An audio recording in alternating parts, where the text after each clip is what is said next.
Aix-les-Bains et autour du lac du Bourget, Radio Grand Lac, la radio de l'identité locale. Le quart d'heure savoyard, c'est sur Radio Grand Lac, en partenariat avec le département de la Savoie. Et bonjour à toutes et à tous, bienvenue sur le 92.1 radiograndlac.com dans ce grand bain de la vie locale pour la reprise de cette émission en partenariat avec le département de la Savoie, la collectivité locale de proximité par excellence qui s'unit avec la radio locale de proximité pour faire une émission au cours de laquelle on reçoit les élus du département. Il y a 2 ans que l'on fait cette émission. On a bien sûr eu le président Guémard, on a eu plusieurs vice-présidents et élus pour parler des compétences, pour parler des actions du département.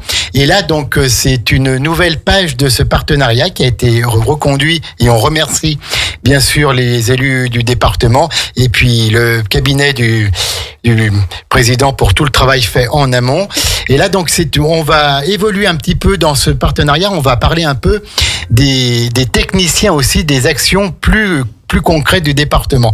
Alors, on va commencer aujourd'hui un nouvel horaire puisqu'on s'est aperçu que le vendredi 11h, c'était pas forcément une bonne heure parce qu'il y avait souvent des commissions permanentes, il y avait des réunions au château et donc les élus ne pouvaient pas être là. Donc, ce sera soit le lundi, soit le mercredi. On verra ça en fonction des agendas de tout le monde. En tout cas, c'est toujours une fois par mois pour retrouver le département de la Savoie, cette collectivité qui nous est chère et qui fait tellement au quotidien pour tous les Savoyards. Alors, nous allons commencer cette nouvelle saison en parlant d'un sujet un petit peu technique. On va parler emploi, on va parler ressources humaines, puisque le département, maintenant, c'est 2500 personnes qui travaillent depuis les lois de décentralisation, les premières puis ensuite les dernières. Ils vont nous expliquer tout ça. Pour en parler, je reçois Nathalie Fontaine, qui est vice-présidente du département, qui est une personne très connue et appréciée sur le territoire aixois, puisqu'elle est maire de Méry, et puis elle est également vice-présidente de Grand Lac. On va parler un petit peu de son parcours, et puis on va parler avec également la DRH, la directrice des ressources humaines. Alors j'en ai connu moi personnellement plein avant elle, mais ça me fait plaisir de la recevoir ici. Lucille Gomez. Mesdames, bonjour. Bonjour. Bonjour. Est-ce que vous allez bien ? Très bien. Très bien. Alors, on commence avec un petit peu de retard sur l'horaire, puisque vous avez eu du monde pour venir ici, notre territoire qui est toujours dynamique et attractif. Eh bien, il y a toujours les touristes, il fait beau, et malgré le fait que nous sommes le 11 septembre, les routes sont encore bien prises, notamment au bord de notre lac. Alors, Nathalie Fontaine, bonjour, vice-présidente du département. Bonjour. Toujours un plaisir de vous voir. Puis je crois que c'est la première fois que vous passez sur les ondes de Radio Grand Lac. Tout à fait. Eh bien, ce ne sera sans doute pas la dernière fois. Alors, Nathalie Fontaine, elle a eu de grandes actions dans le domaine du social avant au département. Et puis depuis, pour ce mandat, elle est en charge des ressources humaines et des moyens généraux. Alors, ressources humaines, on comprend bien ce que c'est. Les moyens généraux, c'est quoi cette chose-là ? Alors, ce sont tous les bâtiments et la DSI, c'est-à-dire le secteur informatique. D'accord, donc tous les moyens informatiques et puis les bâtiments du département, on sait qu'ils sont nombreux. Bien sûr, tous les collèges notamment. Tous les collèges, tous les centres d'exploitation des routes, toutes les obligations sociales. Voilà. D'accord. Donc quand on est vice-présidente en charge de ces établissements, il faut tous les connaître par cœur, il faut tous les visiter ? Petit à petit. Petit à petit. Ce serait très prétentieux de dire qu'on connaît tous les établissements, mais en tout cas, on en connaît une partie. Et de temps en temps, on va visiter, on va voir un petit peu ce qui s'y passe, rencontrer le personnel, parce que vous parlez de bâtiments, mais surtout, dans ma fonction de vice-présidente, il y a l'humain. Oui, bien sûr. Il y a l'humain parce qu'il y a le bâtiment, il y a l'informatique, mais c'est RH, c'est la ressource humaine qui est quand même au cœur de la délégation. Et je dirais, au cœur de ma délégation, c'est l'humain. Alors, on en parlera plus en profondeur dans quelques minutes.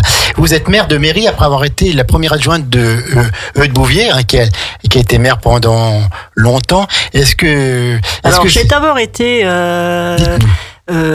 adjointe de Josette Eckenschwiller. Ah oui, d'accord. Avec Eudes, on faisait partie de l'équipe de Josette. De Josette Eckenschwiller. Voilà, qui a fait un mandat. Puis Eudes a fait 2 mandats. Ouais. Et là, j'étais sa première adjointe. Et quand il a décidé... Quand il a souhaité arrêter. Voilà. je me suis présentée. Présentez-nous peut-être un petit peu cette commune de Méry que l'on traverse, mais que l'on connaît pas vraiment, puisque le chef-lieu retire un peu de la route. C'est vrai, mais une magnifique commune, hein, j'ai pas entendu. Une magnifique commune qui a beaucoup grossi ces 10 dernières années, puisque nous sommes à peu près 2500 habitants. 2500 habitants. 2500 habitants. D'accord. Avec beaucoup de personnes, de nouveaux résidents, puisqu'on a eu quelques constructions. Un cœur village, comme vous l'avez dit, un peu excentré, mais tellement joli, autour de l'église, l'ancienne école, la mairie, et puis tous ces chemins qui vous mènent aux Malpassants. Voilà. Depuis la Covid, c'est fortement fréquenté. Méry a beaucoup de succès. Oui. D'accord, donc c'est juste après Drumettaz, quand on part sur Chambéry.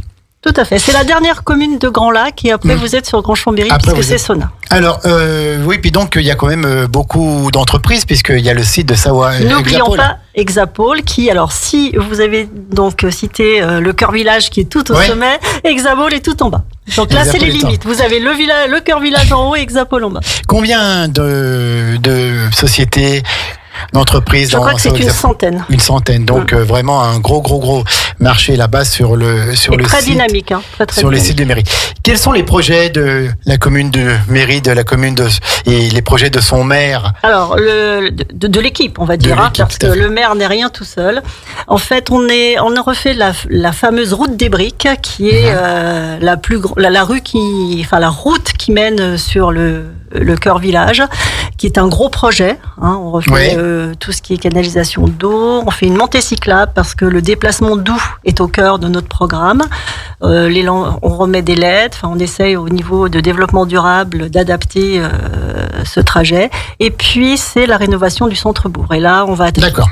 Donc voilà, on voudrait redynamiser parce que comme vous l'avez dit, le centre-bourg est un peu excentré de la route et l'école, on a redescendu l'école. Donc maintenant, il faut attirer la population au cœur village. Au cœur du village, d'accord. Voilà. Donc c'est ça va être notre objectif. Il reste 3 ans et on est presque prêt. Bon, voilà. Donc une commune urbaine un petit peu, mais rurale quand même encore. Urbaine, comme on pourrait dire. Tout à fait, avec 2 gros agriculteurs exploitants sur la commune. D'accord. Est-ce qu'il y a beaucoup d'associations à Méry? Quelques-unes. Il y en a pas beaucoup, mais des associations très dynamiques. Je pense au comité des fêtes, aux parents d'élèves, à Mériforme pour la gym, les Fournachus qui s'occupent plutôt de tout ce qui est historique.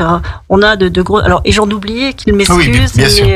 Oui, on est dynamique, mais avec peu d'associations. Ce n'est pas la quantité, c'est la qualité qui prime chez vous. Et puis alors à Grand Lac, vous avez un poste également de vice-présidente. RH aussi. Donc voilà, d'ailleurs vous gérez les emplois au département et à Grand Lac.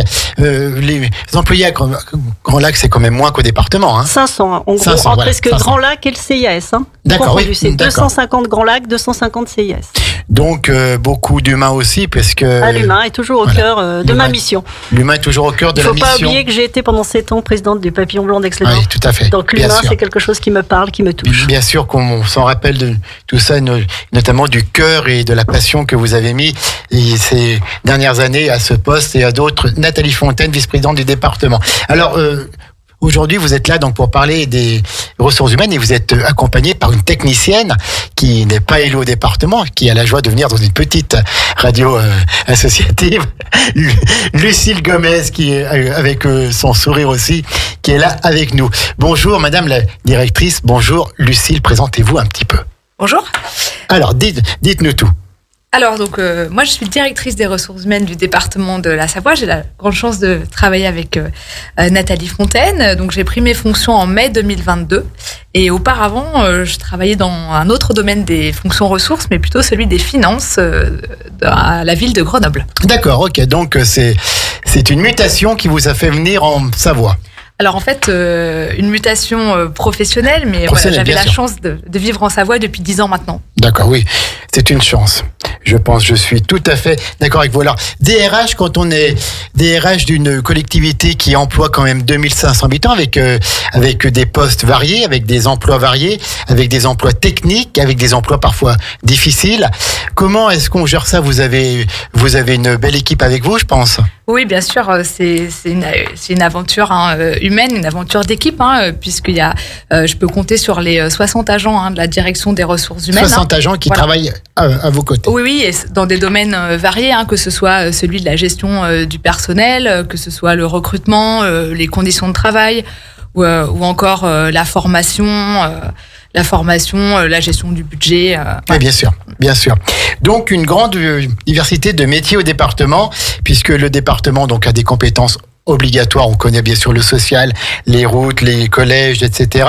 Et puis, il y a d'autres facultatives et qui sont prises volontairement en Savoie. Je pense au sport, je pense à la culture. Nathalie Fontaine pourrait sans doute en citer d'autres. Donc vraiment un gros travail à faire, une grosse connaissance des emplois et des spécificités de chacun. C'est ça, et puis il y a un enjeu aussi à ce que l'ensemble des agents se sentent appartenir à la maison Savoie. D'accord. Donc, comment ça marche quand on emploie quelqu'un? On postule au département sur son emploi, on est reçu. C'est de la fonction publique, donc on commence en stagiaire, on est ensuite fonctionnaire titulaire. Est-ce qu'il y a des emplois aussi de droit privé? Dites-nous tout. Alors en fait, vous avez 1 heure. Voilà. Alors pour postuler au département, donc on publie nos offres d'emploi qu'on peut retrouver soit sur notre site internet, soit savoie.fr, soit sur des sites spécialisés. Je pense notamment Emploi Territorial ou Le Bon Coin, ou sur les sites aussi en lien avec Pôle Emploi. Donc tout le monde peut postuler, titulaire comme contractuel. Peuvent postuler sur ces postes, et donc la personne qui n'est pas fonctionnaire peut donc rentrer en tant que contractuel, et sur les emplois de catégorie C, au bout peut être mise au stage, c'est-à-dire stagiaire pendant 1 année avant de devenir fonctionnaire, si tout se passe bien. Fonctionnaire titulaire, et puis ensuite passer les concours pour progresser dans la hiérarchie. Ensuite la catégorie B, la catégorie A, etc. Donc 2500 emplois, mais qui sont disséminés sur le département, géographiquement, puisque que ce soit les collèges, on a parlé des collèges tout à l'heure avec Nathalie Fontaine, que ce soit les routes avec les centres d'exploitation, que ce soit les délégations à la vie sociale, etc. Donc il faut gérer ça aussi, quoi. C'est ça, en fait, le département donc est territorialisé, donc 5 secteurs techniques sur le domaine technique et 7 sur le domaine social, donc avec les territoires de Maurienne, Tarentaise, Albertville-Ugine, Pays Aixois, avant Pays Savoyard, Chambéry, bien entendu, et les 2 lacs. Voilà. Nathalie Fontaine, il a fallu que le département il absorbe ces emplois qui viennent des nouvelles compétences que l'État lui a données, notamment les routes. Tout à fait. Notamment les collèges. Tout à fait. Donc des dépenses en plus, des dépenses de fonctionnement en plus. Et il faut avoir un département dynamique et attractif pour pouvoir absorber cela. Est-ce qu'il y a beaucoup de création de postes où on reste vraiment sur à peu près le même niveau, mesdames? Alors, de création en tant que telle, je ne sais pas s'il y en a beaucoup, mais en tout cas, c'est à peu près 700 agents recrutés chaque année. 700 agents. Alors, qui sont... pas 700 postes nouveaux, on est d'accord. Il y a le départ à la retraite, ceux qui s'en vont, et puis les nouveaux postes qui apparaissent sur le numérique, sur le développement durable, voilà, les thèmes. Oui, d'accord. En fait, on fait, comme disait Madame Fontaine, 700 recrutements par an, à peu près à parité entre recrutements sur des postes permanents et des postes non permanents, alors de remplacement notamment, soit en cas d'arrêt maladie, congé maternité, par exemple. Et donc là, il y a eu une volonté, d'avoir une maîtrise des dépenses de la masse salariale. Néanmoins, il y a eu des créations de postes ces 2 dernières années pour des besoins nouveaux de la collectivité ou pour renforcer certaines équipes. D'accord, donc toujours des besoins. Alors on parlera dans un deuxième temps un peu du régime indemnitaire, sans entrer dans les détails, bien sûr, parce que ce serait terriblement technique. Quel est le domaine où il y a le plus d'employés? Est-ce que c'est les routes? Est-ce que c'est le social? Est-ce que c'est les collèges? Est-ce que c'est autre chose? C'est le social. C'est le social. D'accord, donc les délégations à la vie sociale. Et puis après les routes juste D'accord. Juste après, ouais. Donc avec des emplois, on l'a dit, qui sont vraiment différents, puisque quelqu'un qui est employé au service des routes à Yenne ou à Aix-les-Bains ne vit pas la même chose que celui qui est à Bourg, Saint-Maurice ou à Moutier ou à Modane. Donc il faut adapter quand même les profils de chaque emploi. Tout à fait. Et donc, la DRH est là pour ça, doit parfois se tirer un petit peu les cheveux. En fait, voilà, on a la chance de gérer à la fois de la fonction publique territoriale, mais aussi de la fonction publique hospitalière, puisqu'on a également le foyer de l'enfance, qui est un établissement public sans personnalité morale, mais qui est en charge de tout l'hébergement d'urgence au niveau de la protection de l'enfance. Et qui a fêté ses 50 ans. Aussi, non, alors ça, c'est pas chez nous. D'accord. Mais le foyer de l'enfance qui a fêté ses 50 ans cette année. Voilà. Qui a fêté ses 50 ans au mois de mai. Au mois de mai, tout à fait. Eh ben, écoutez, c'est passionnant de parler quand même d'un sujet technique. On va faire une pause musicale et on revient tout de suite en direct sur le 92.radiograndlac.com. C'est le quart d'heure savoyard et donc, comme son nom l'indique bien, le quart d'heure savoyard est toujours plus long que le quart d'heure. On revient tout de suite avec Nathalie Fontaine, vice-présidente du département, et Lucille Gomez. Toutes les deux, donc, nous font l'honneur d'être en direct dans nos studios aujourd'hui. À tout de suite. Plongez dans le grand bain de la vie locale avec Radio Grand Lac sur 92.1. Le quart d'heure savoyard, c'est sur Radio Grand Lac, en partenariat avec le département de la Savoie. 14h25 en ce lundi 11 septembre, en ce lundi ensoleillé et chaud. De retour en direct pour le quart d'heure savoyard, cette émission en partenariat avec le département de la Savoie. Nous sommes très fiers de ce partenariat, de cette confiance accordée par le conseil départemental de la Savoie, le département de la Savoie comme on dit maintenant. Et donc vous nous écoutez toujours sur un territoire qui va d'Annecy à Montmélian, un peu plus de 220 000 auditeurs et habitants, et auditeurs potentiels. Et merci encore une fois à toutes et à tous pour votre fidélité, pour vos nombreux messages que l'on reçoit chaque jour. Ça nous fait chaud au cœur. 35 émissions et on a encore des projets avec vous, pour vous. Donc on va encore vous donner des informations intéressantes dans quelques jours. Toujours en direct avec Nathalie Fontaine et Lucille Gomez pour parler ressources humaines. C'est pas un sujet bien passionnant au premier abord, et cependant ça l'est. Ça lève quand on sait le faire passer avec le sourire qu'elles ont, avec la jovialité qui est la leur. Et on connaît bien sûr la sympathie de Nathalie Fontaine et oui, son caractère toujours gai, son sourire omniprésent sur notre territoire. On connaissait un peu moins Lucille Gomez et on apprécie beaucoup le fait qu'elle soit avec nous aujourd'hui. Alors, une grande diversité de métiers au département, on l'a dit. Le département de la Savoie, une collectivité attractive. Alors, sans entrer dans les détails, bien sûr, parce que ce n'est pas le lieu ni l'objet de cette émission, mais en tout cas, est-ce qu'on peut parler un petit peu, Nathalie Fontaine, et puis bien sûr Lucille Gomez, du régime indemnitaire des employés du département. Voilà, qu'est-ce qu'on peut dire sur cette politique salariale volontariste ? Voilà, alors en effet, le département a développé une politique salariale volontariste, c'est-à-dire un régime indemnitaire dynamique. C'est-à-dire, alors c'est quoi déjà un régime indemnitaire ? Alors, comment expliquer Il y a Lucille qui est en train de faire des grands gestes. Elle peut parler aussi, hein. Bien sûr, Lucille, parce que c'est très technique en fait. Oui, tout à fait. Donc avec des paliers, le régime indemnitaire qui doit être revu normalement tous les 4 ans. Et des paliers. Alors c'est ce qui permet d'ajuster le salaire. Il ne faut pas se leurrer, puisqu'ils ont le régime indemnitaire vient en plus de la rémunération. La rémunération, tout le monde a la même, c'est-à-dire vous êtes sur un indice multiplié par le point. Fonctionnaire, etc. Et vous touchez tant. 4,94 du point, vous regardez votre nombre de points et ça vous fait votre brut. Et donc, pour après améliorer ce salaire qui n'est pas très élevé, il ne faut pas se leurrer. Oui, c'est la fonction publique. La fonction publique, il y a le régime indemnitaire, c'est-à-dire du RIFSEP. Voilà, donc ça c'est une loi qui a été pondue il y a quelques années. Tout à fait, c'était pour arrondir. L'État nous a dit, tiens, le salaire est pas très élevé, si vous pouvez mettre, c'est d'une prime. Il faut bien dire que cette prime ne compte pas pour le salaire, pour la retraite. Pardon, et l'État fait ça pour la fonction publique territoriale. Donc voilà. Donc il donne les ordres aux collectivités d'augmenter les salaires de ses agents. En gros. Alors attention, il fait ça, mais il ne donne pas l'argent. C'est le département. Bien sûr, c'est ce que je voulais dire. Voilà. Bien sûr. Alors vous augmentez les salaires de vos agents, vous appliquez ce régime indemnitaire, mais on donne pas l'argent en face. Jamais. Voilà, tout à fait. Bien sûr. Jamais. On est d'accord. Voilà. Et même si on voulait donner une prime, on attend que l'État nous autorise à donner la prime. On n'est Bien pas, sûr. et ça c'est difficile à expliquer aux agents. Oui, tout à fait. On n'est pas libre, en fait, ils sont fonctionnaires au départ. Oui, tout à fait. Et on attend de l'État de pouvoir faire. Voilà. Et on ne peut pas faire mieux que l'État. Hein. Vous savez, Tout à c'est la fait. loi. Tout à fait. Voilà. C'est la loi. Donc ce régime indemnitaire, c'est par palier. Peut-être que Lucille peut rajouter. Parce que Bien sûr, bien sûr.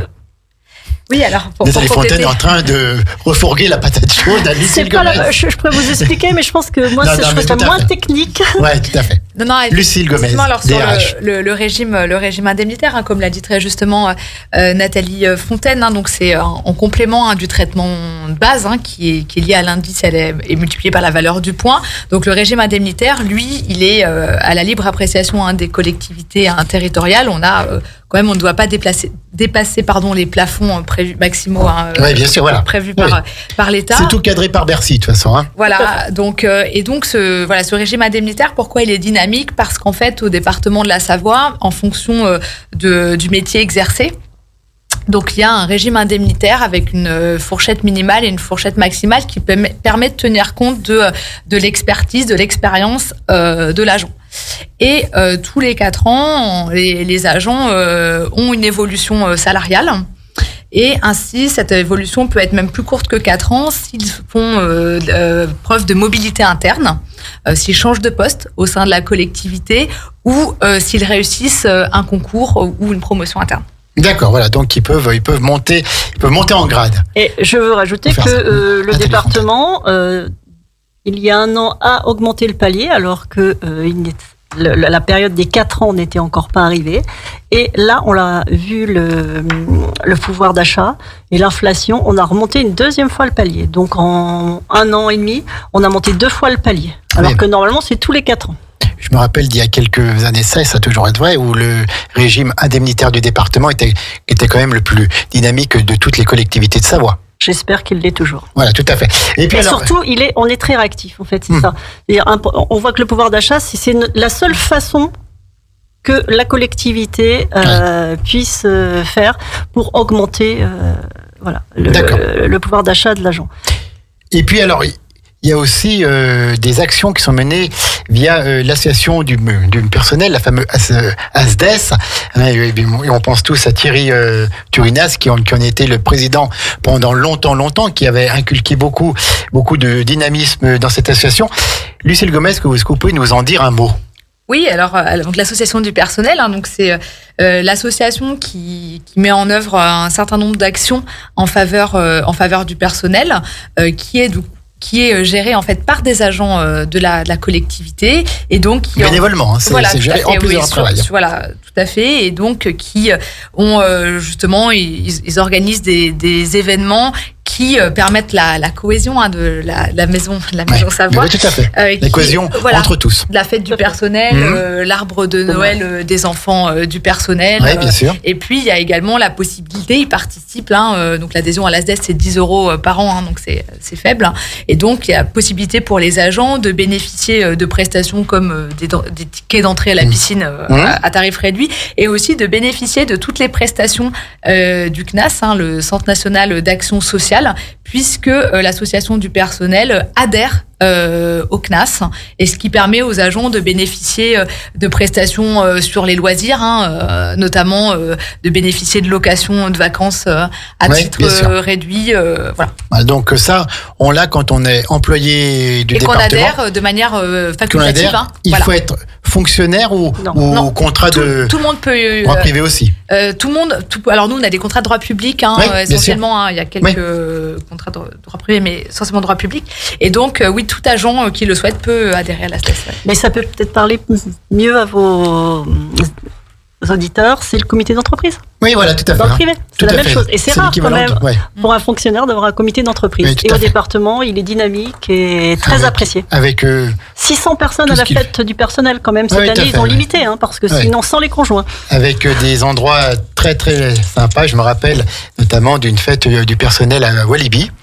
Vous savez, je vous parle de ça il y a 20 ans maintenant, ou alors voilà dans des lieux insolites et où il y a toujours une superbe ambiance. Donc 700 emplois recrutés par an. pas forcément créé, mais avec les départs en retraite, avec les mutations, avec les départs volontaires. Est-ce que si des personnes veulent savoir s'il y a des emplois à pourvoir, donc il faut aller sur Internet. Tout à fait. D'accord, donc sur Internet, sur le site savoie.fr. Sur Emploi Territorial aussi, D'accord. sur Pôle Emploi et même au Bon Coin. Et même sur le Bon Coin, vous pouvez trouver. Oui. Qu'est-ce qu'on met en emploi sur le Bon Coin? Alors plutôt les métiers qui relèvent de la filière technique, hein, comme ceux d'agents d'exploitation des routes ou encore les mécaniciens. Quels sont les métiers, les métiers les plus durs à pourvoir, où Alors, on trouve le moins de monde? Aujourd'hui, Oui, maintenant. dans le domaine de la mécanique, l'exploitation des routes, mais même le social, par exemple, il manque des référents mineurs non accompagnés. Ou des référents de la protection de l'enfance. Et bien sûr... Parlez bien dans le micro. Et aussi le domaine de la restauration. Merci. D'accord. Ok. Il manque de cuisiniers, des agents de collège. Donc, alors, je les voudrais quand cuisiniers, même... c'est pour les collèges. Hein. Voilà. Alors D'accord. attention, c'est pas vrai sur tout le territoire. Bien sûr, d'accord. Maurienne, Tarentaise, on a plus de mal. Aix-les-Bains, je pourrais vous dire que ça va. Mais on comprend la problématique de la Tarentaise, le logement. Oui, bien sûr, bien sûr. Se loger à Courchevel. Même si à Aix-les-Bains, on a de logement, mais Courchevel, c'est pas bien mairie, plus quoi. cher. Voilà. À mairie, on est quand même assez cher maintenant. Mais on n'est pas Courchevel, vous avez raison, on n'a pas la station Non, ski. ou alors Modane ou Moutier, quoi. Voilà, on trouve peut-être moins que dans l'avant-pays, que sur Chambéry, Montmélian, etc. Tout à fait.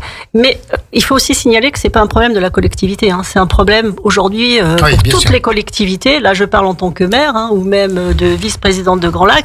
On a du mal à recruter, mais les entreprises privées aussi, puisque dans ma commune, il y a Exapol et on voit bien que les panneaux fleurissent, cherchent agents, cherchent techniciens. Bien sûr, c'est partout. Hein. C'est partout. Je pense qu'on est en plein emploi. C'est le plein emploi en Savoie, puisqu'on est à peu près à 6% de chômage qui vaut au plein emploi. Et puis, les mentalités, il faut pas se leurrer, depuis la Covid, ont changé.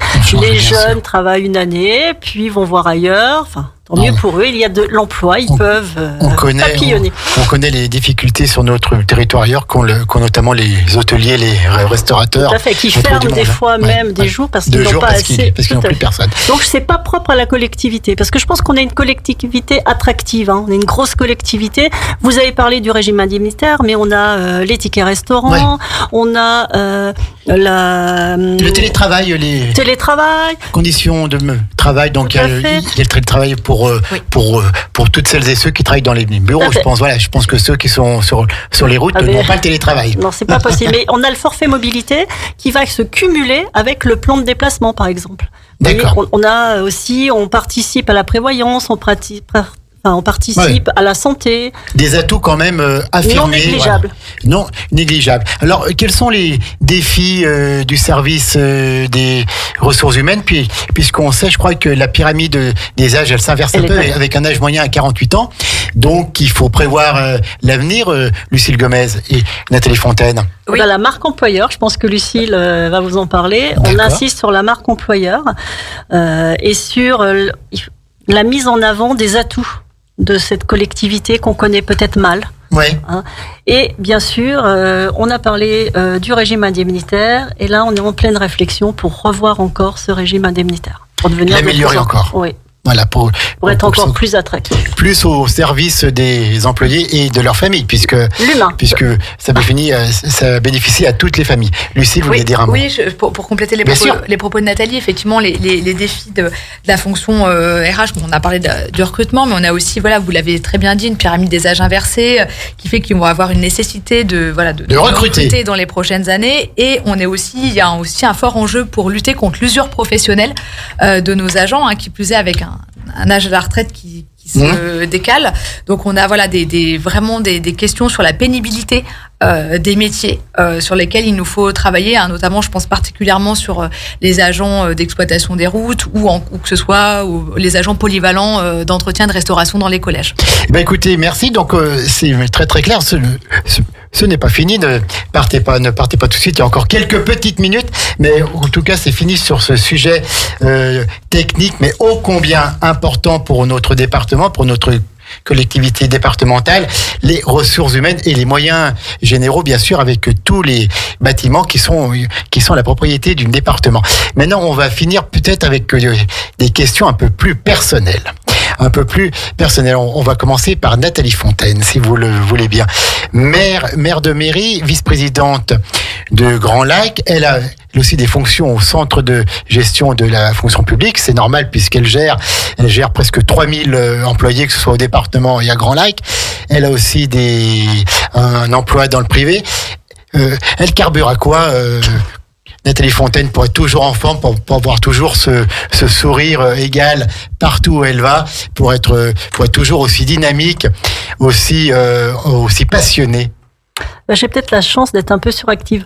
D'accord, ça aide. Peu de sommeil et une très bonne mémoire. D'accord. Et quelles sont ses passions quand elle n'est pas élue, quand elle n'est pas au travail? Elle s'occupe comment? Elle s'évade comment? Alors j'aime la lecture. D'accord. C'est vraiment la lecture. Alors tout, je lis tout. Je suis professeur de lettres. Oui, tout à fait. Mais j'adore lire et puis beaucoup de scrapbooking. D'accord, ok. Donc, ça vide la tête. De l'art aussi, voilà. Voilà. De l'art, je ne sais pas, mais en tout cas, voilà. Je me vide la tête. Nathalie Fontaine est artiste, voilà, puisque. Non, pas artiste. Elle confectionne. À quand une prochaine exposition des œuvres de Nathalie Fontaine? Alors, on va attendre un peu parce que j'ai beaucoup de fonctions. Vous comprenez que c'est. Salle des pas perdus au département, ce serait pas mal, hein? Je vous inviterai. D'accord, donc voilà, la lecture et puis la passion qu'elle porte à ses mandats, à sa commune de mairie depuis déjà longtemps, où elle fait beaucoup. Et je voudrais ajouter que le handicap reste quand même dans mon cœur, ouais, parce que je me suis beaucoup investie pendant ces temps, mais je ne l'oublie pas. Notamment au Papillon Blanc d'Aix-les-Bains. Et franchement, je suis partie 7 ans, c'est bien, je crois que ça fait un mandat. Voilà. Et on a ouvert la micro-crèche qui est inclusive, la seule, je crois, je n'ose pas dire de bêtises, mais presque en France, qui aide beaucoup de parents. J'en suis très fière. Et le handicap reste quand même... Oui, très cher. Très très cher. Alors une élue pour laquelle le mot humain veut dire quelque chose. Et je ne suis pas là par hasard. C'est exactement dans les valeurs de Radio Grand Lac qu'on accorde vraiment la place prépondérante, la place essentielle à l'humain. Lucille Gomez, quelles sont les passions de notre directrice des ressources humaines? Alors elle est à Grenoble, elle est en Savoie depuis 10 ans. Qu'est-ce qu'elle fait le week-end quand elle n'est pas au travail, quand elle veut se changer un petit peu de la catégorie C, la catégorie B, catégorie A ou de régime indemnitaire? Elle fait quoi? Eh bien, j'aime bien profiter de cet fantastique environnement dans lequel nous sommes, et j'aime beaucoup la montagne. Donc je la pratique régulièrement. D'accord, donc haute montagne, moyenne montagne? Eh bien, haute montagne, c'était avant d'avoir un petit garçon. Là, c'est plutôt de la randonnée. Voilà. C'est la randonnée. Eh ben, merci en tout cas à toutes les deux. C'était le quart d'heure savoyard avec Nathalie Fontaine, avec Lucille Gomez. Donc, je rappelle, Nathalie Fontaine, qui est vice-présidente en charge des ressources humaines et des moyens généraux du département de la Savoie, et Lucille Gomez, qui est une toute jeune directrice des ressources humaines et qui gère à elle seule une équipe de 60 personnes. Donc, voilà, des vies au service de notre département, au service de nos collectivités et au service de nos familles, puisque la richesse que l'on gagne en travaillant au département bénéficie à toute la famille. Merci mesdames. Merci beaucoup. Merci mesdames pour votre venue ici. On rend l'antenne à 14h42. 17h15, c'est le retour de Laura Campisano, la Miss Campi, pour Il y a de la joie. C'est ce journal d'actualité. On ne parle que des bonnes nouvelles. Aucune mauvaise nouvelle dans le journal Il y a de la joie. C'est tout à l'heure à 17h15. Et puis d'ici là, c'est la playlist musicale que vous aimez. Vous êtes toujours en direct. Radio Grand Lac, 92.radiograndlac.com. Le grand bain de la vie locale. Que pour vous. Bon après-midi à toutes et à tous. 24h sur 24, 7 jours sur 7, vous écoutez Radio Grand Lac sur le 92.1 FM.